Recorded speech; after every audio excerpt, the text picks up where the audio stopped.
Sa ngalan ng Ama at ng Anak at ng Espiritu Santo. Amen. Ang pagpapahala ng ating Panginoong Hesukristo, ang pag-ibig ng Diyos Ama, at ang makikipagkaisa ng Espiritu Santo naway sumainyong lahat.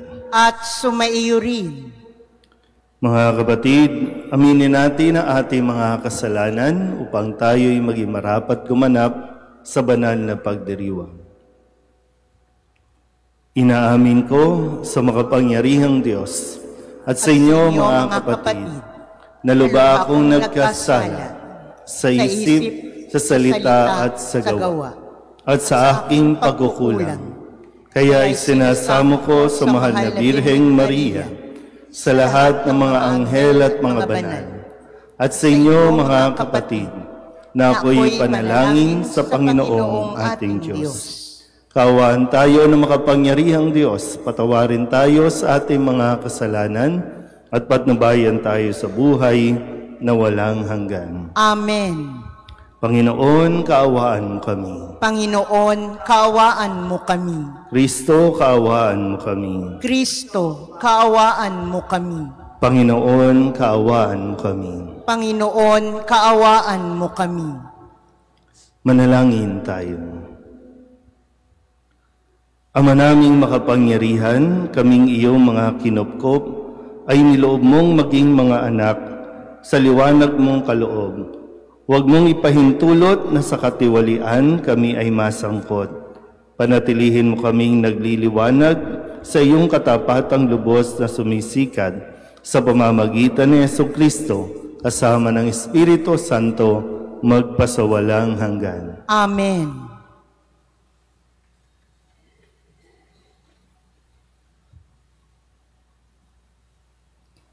Pagbasa mula sa aklat ng Henesis. Si Abraham ay 100 taon nang ipinanganak si Isaac. Lumaki si Isaac at nang ito'y awatin, naghanda ng malaki si Abraham. Minsan, si Ismael na anak ni Agar ay nakikipaglaro kay Isaac. Nang makita ito ni Sarah, sinabi kay Abraham, "Palayasin mo ang mag-inang iyan, ang anak ng ating alipin, at huwag mong pamamanahan.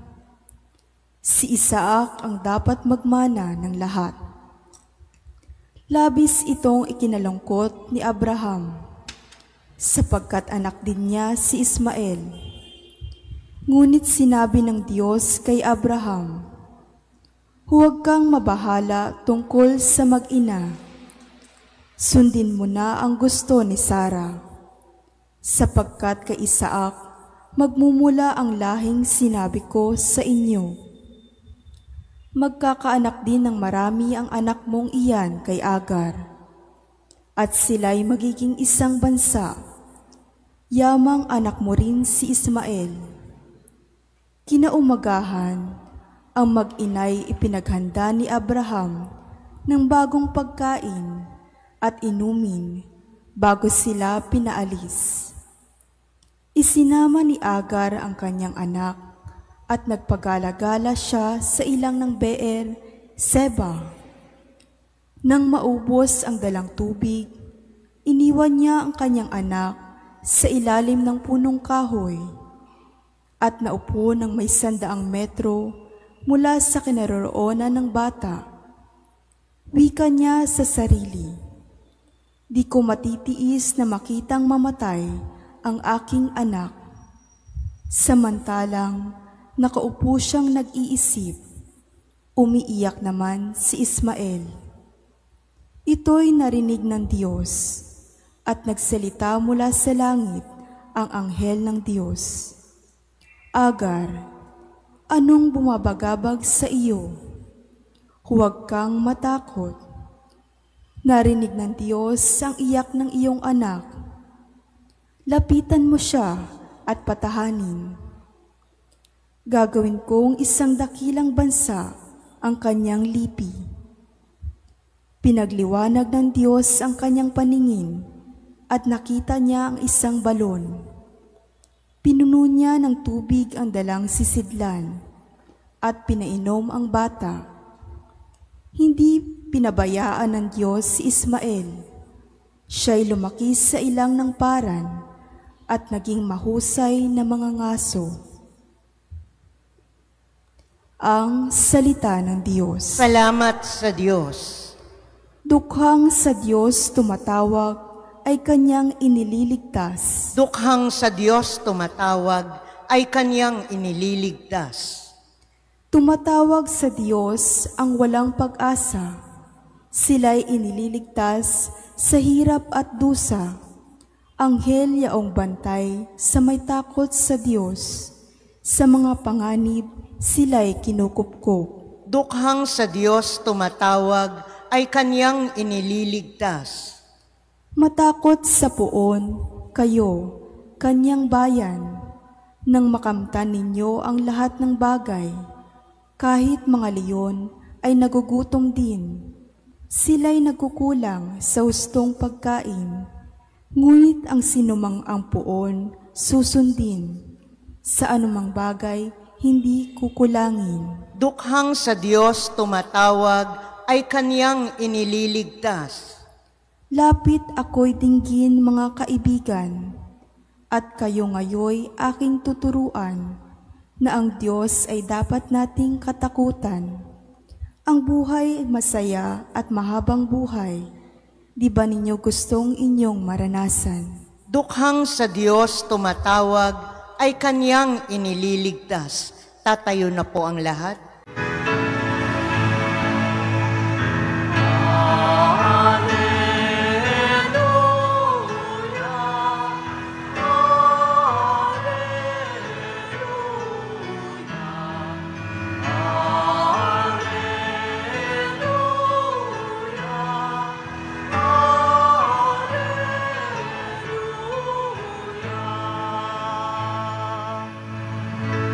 Sa daigdig ay laganap,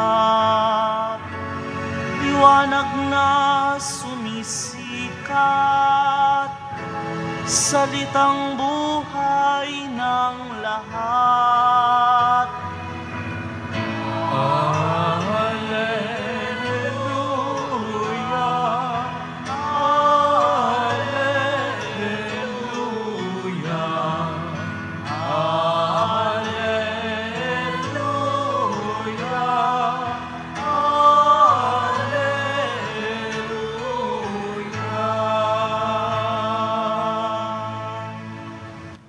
Sumainyo ang Panginoon. At sumaiyo rin. Ang mabuting balita ng Panginoon ayon kay San Mateo. Papuri sa iyo, Panginoon.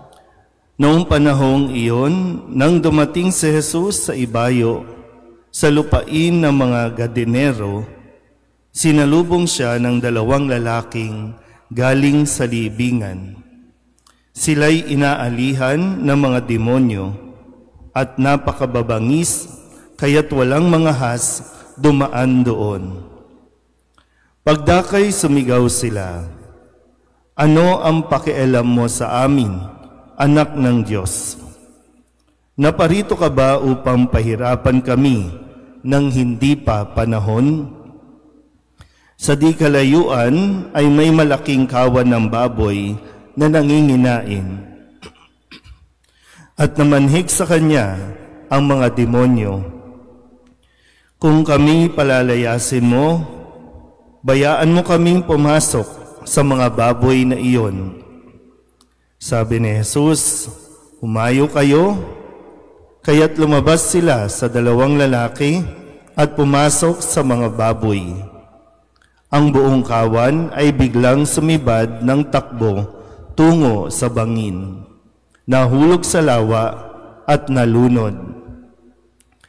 Patakbong umuwi ng bayan ang mga tagapag-alaga ng kawan, at pagdating doon ay ipinamalita ang lahat ng bagay, pati ang nangyari sa mga inalihan ng demonyo. Kaya't lumabas ang buong bayan upang salubungin si Jesus. Pagkakita sa kanya, ipinamanhik nilang siya'y umalis sa kanilang lupain.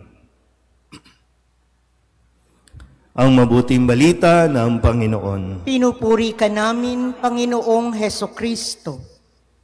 Isang magandang umaga po sa inyong lahat.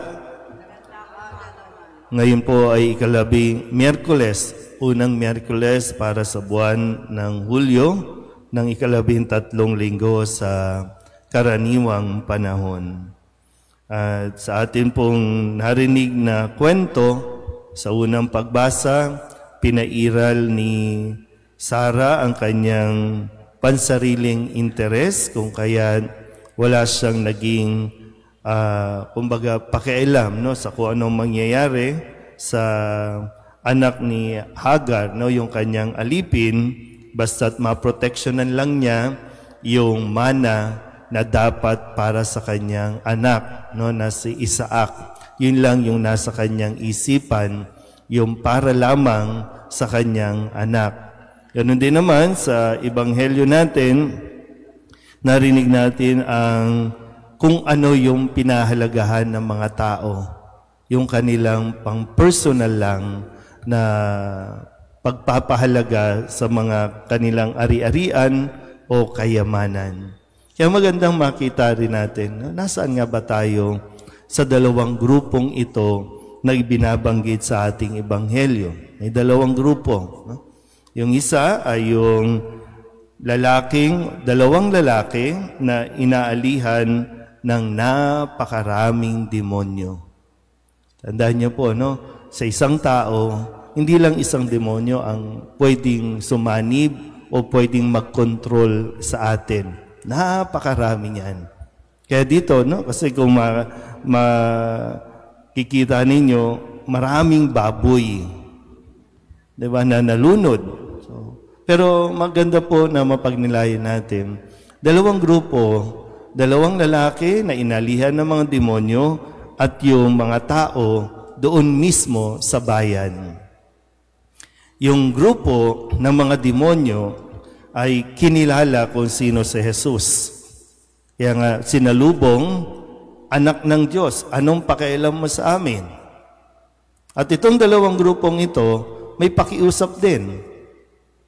Ang sabi ng grupo ng mga demonyo, no, buhat din sa dalawang lalaki, ang pakiusap ay kung palalayasin sila, hayaan silang pumunta doon sa mga baboy. At nung sumanib sila doon, nahulog doon sa may bangin, sa may lawa, nalunod. Ito yung pakiusap ng demonyo o ng mga demonyo kay Jesus. Para hindi sila pahirapan o parusahan, hayaan na lang silang umalis at sumanib sa mga baboy. Naintindihan po ba? Okay. Yung pangalawang grupo, ito yung mga tao, lalong-lalo na yung mga may-ari ng mga baboy. At ano ang nakita nila? Hindi yung pinagaling na yung dalawang lalaking inaalihan na napakatagal na panahon ng pinahihirapan ng demonyo. Hindi nila nakita yon. Ang nakita nila, sayang ang mga baboy. Sayang yung kanilang livestock. Sayang yung kanilang business. Kaya ano ang sinabi? Dito, ang kanilang pakiusap, parehong lumapit, di ba? No? Parehong lumapit kay Jesus. Yung grupo ng mga demonyo, kinilala siya bilang anak ng Diyos, nakiusap na doon na lang sa baboy. Samantalang itong mga nasa bayan na ito, sinalubong din si Jesus, ang pakiusap nila, umalis si Jesus sa kanila. Nakikita niyo po yung pagkakaiba? Na minsan tayong bilang mga tao, para bang mas masahol pa tayo sa demonyo kasi tayo ayaw nating kilalanin ng Diyos. Ayaw nating sumunod sa Diyos at ang gusto natin, ang Diyos ang sumunod sa tao. At yung reality din, mas pinahalagahan natin ang mga bagay sa mundong ito kaysa sa buhay ng tao. Kaya nga, maging sa mga desisyon natin, sa lipunan natin, di ba? ginagamit natin ng tao para sa personal nating interes at mas mahalaga sa tao ang kanyang ari-arian kaysa sa buhay ng tao. So, sino ang mas worst? Sino ang mas malala? So, pero pag nilayan din natin, no, kung saan ba tayo sa dalawang grupong ito. Tayo ba yung sasalubong kay Jesus at kikilalanin siya, makikiusap na manatili siya, o tayo yung grupo na makikiusap na lumayo ka, umalis ka sa bayang ito. Amen?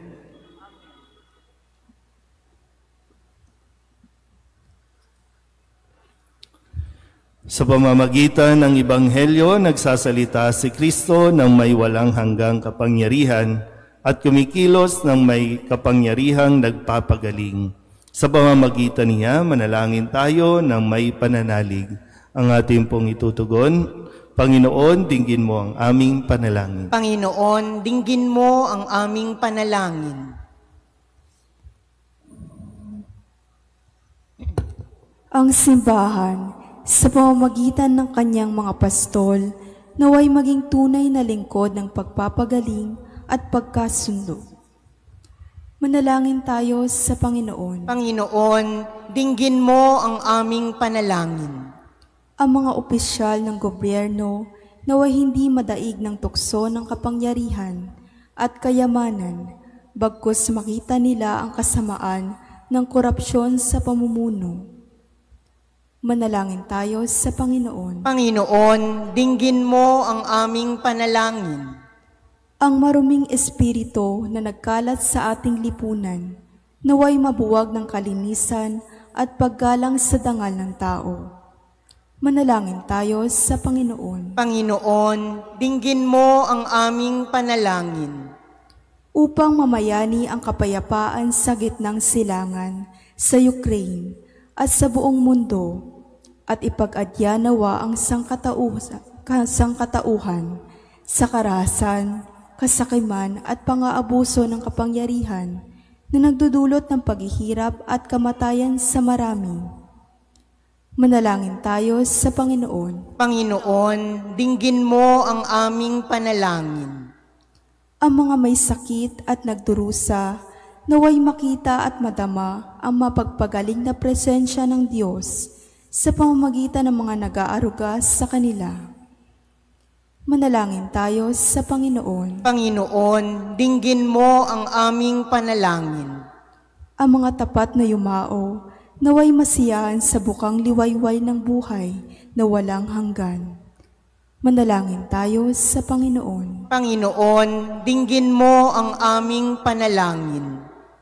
Idulog din natin sa Panginoon ang ating mga personal na kahilingan at mga panalangin para sa ating mga pamilya, kasama din ang mga kahilingan ng mga nanonood sa online. Lahat ng mga misang pasasalamat, special na intensyon, agarang paggaling ng mga may sakit, tang lahat ng mga kaluluwa na inihiling na ipagdasal sa misang ito.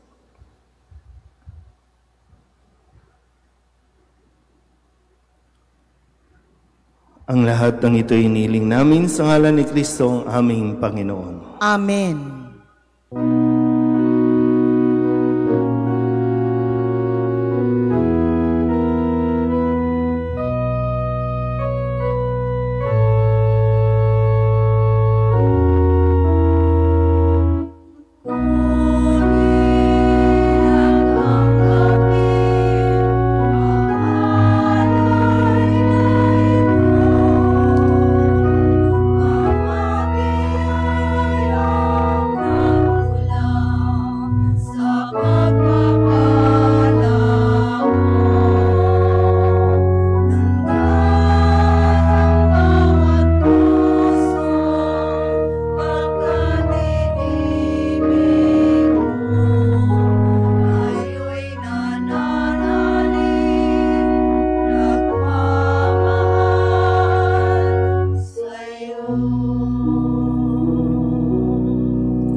Manalangin kayo mga kapatid upang paghahain natin ay kalugdan ng Diyos Amang makapangyarihan. Tanggapin nawa ng Panginoon itong paghahain sa iyong mga kamay, sa kapurihan niya at karangalan, sa ating kapakinabangan at sa buong sambayanan niyang banal. Ama naming lumikha, kami iyong pinapagindapat gumanap sa pagdiriwang ng paghahain ng iyong pagliligtas.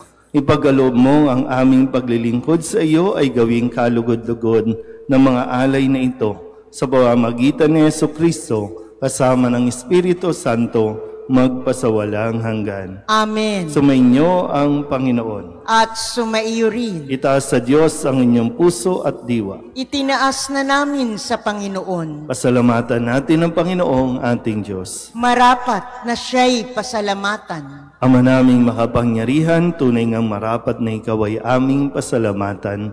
Pinagbibigyan mong ito'y aming maihayag, kahit na ito'y walang anumang maidaragdag, sa kadakilaang sa iyo ay likas. Sa pagpupuri nami, ang nakikinabang ay kami ring iyong pinakikiharapan sa pamamagitan ng iyong anak na minamahal. Kaya kaysa ng mga anghel nagsisiawin ng papuri sa iyo, nang walang humpay sa kalangitan, kami nagbubunyi sa iyong kadakilaan.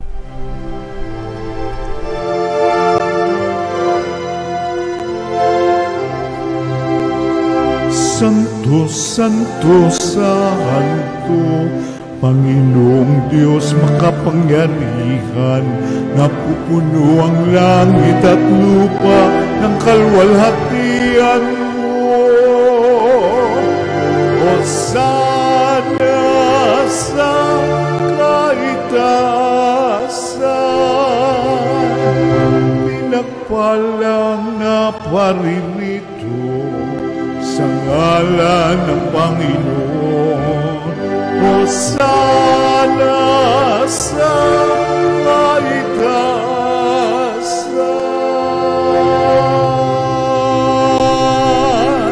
Ama naming banal, ikaw ang bukal ng tanang kabanalan. Kaya't sa pamamagitan ng iyong Espiritu, gawin mong banal ang kaloob na ito upang para sa aming maging katawan at dugo ng aming Panginoong Jesucristo. Bago niya pinagtiis ang pusang loob na maging handog, hinawakan niya ang tinapay, pinasalamatan kaniya, pinaghati-hati niya iyon, iniabot sa kanyang mga alagad at sinabi, "Tanggapin ninyong lahat ito at kanin, ito ang aking katawan na ihahandog para sa inyo."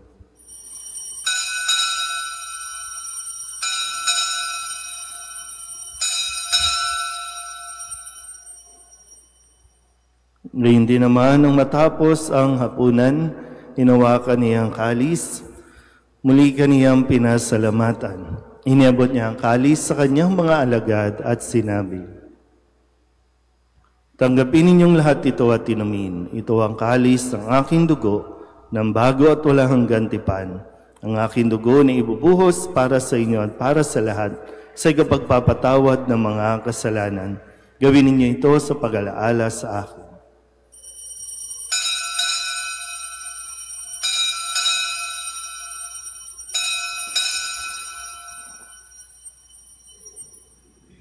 Ipagbunyi natin ang misteryo ng pananampalataya. Si Kristo'y namatay, si Kristo'y nabuhay, si Kristo'y babalik sa wakas ng panahon.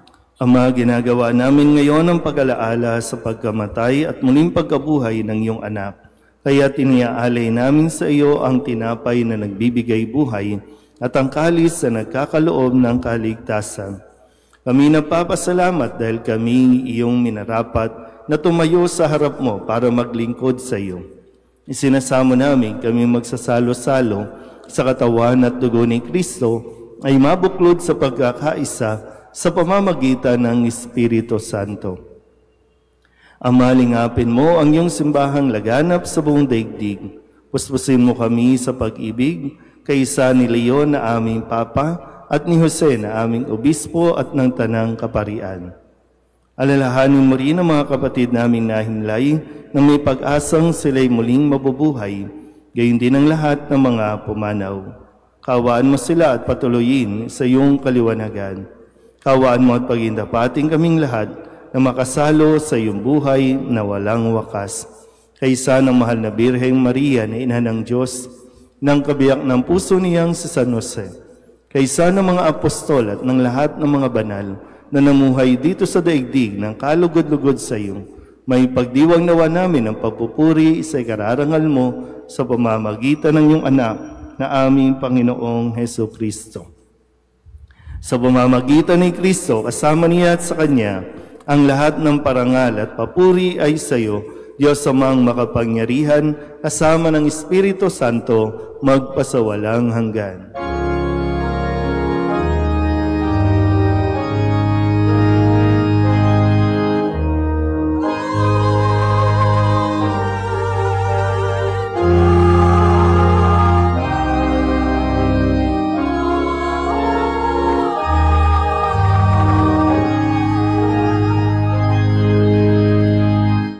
Sa tagubili ng manakagagaling na utos at turo ni Jesus sa Panginoon natin na Diyos, ating dasalin ang panalangin itinuro sa atin ng ating Panginoon.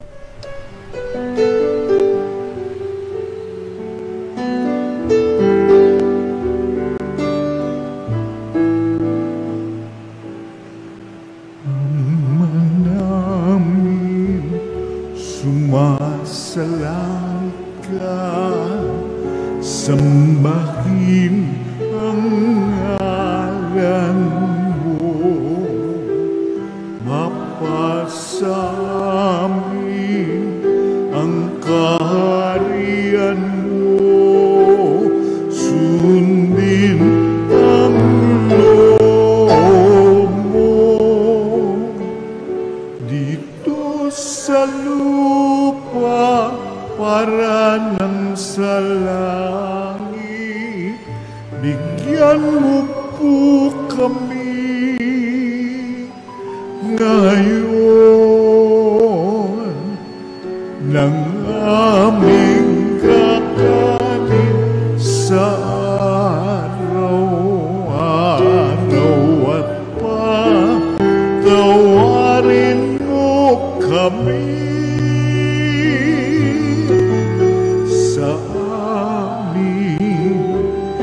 mga sala, para ng pagpapatawan namin sa nagkakasala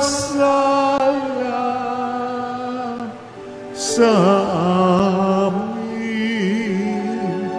at huwag mo kaming ipagdulot sa tukso, at yadya mo kami sa lahat ng masama. Hinihiling namin kami iadya sa lahat ng masama, pagkalooban ng kapayapaan araw-araw, iligtas sa kasalanan at ilayo sa lahat ng kapahamakan, samantalang aming nananabikan ang dakilang araw ng pagpapahayag ng tagapagligtas naming si Heso Kristo. Sapagkat iyo ang kaharian at ang kapangyarihan at ang kapurihan, magpakailanman. Amen. Panginoong Heso Kristo, sinabi mo sa iyong mga apostol, kapayapaan ang iniiwan ko sa inyo, ang aking kapayapaan ang binibigay ko sa inyo. Tunghayan mo ang aming pananampalataya at huwag ang aming mga pagkakasala.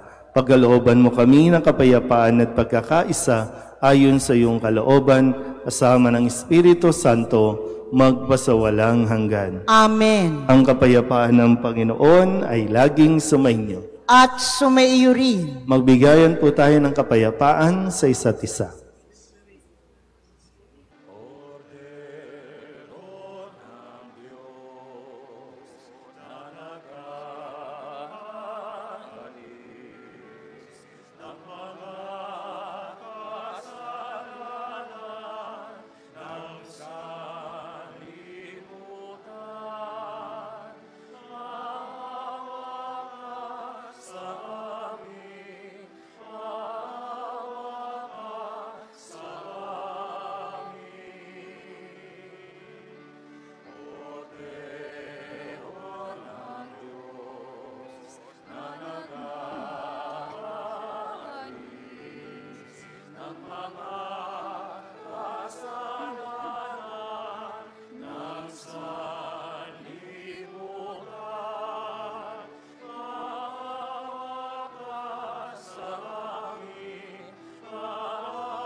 Ito ang kordero ng Diyos. Ito nag-aalis ng kasalanan ng sanlibutan. Mapalad ang mga inaanyayahan sa kanyang piging. Panginoon, hindi ako karapat-dapat na magpatuloy sa iyo, ngunit sa isang salita mo lamang ay gagaling na ako.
Manalangin tayo.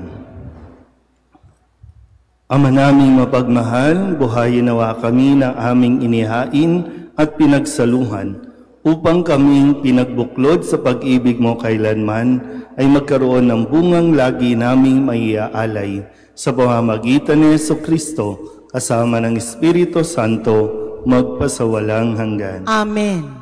Sumainyo ang Panginoon. At sumainyo rin. At pagpalain kayo ng makapangyarihang Diyos, Ama at Anak at Espiritu Santo. Amen. Tapos ang banal na misa, humayo tayo sa kapayapaan ni Kristo. Salamat sa Diyos. Magandang umaga po.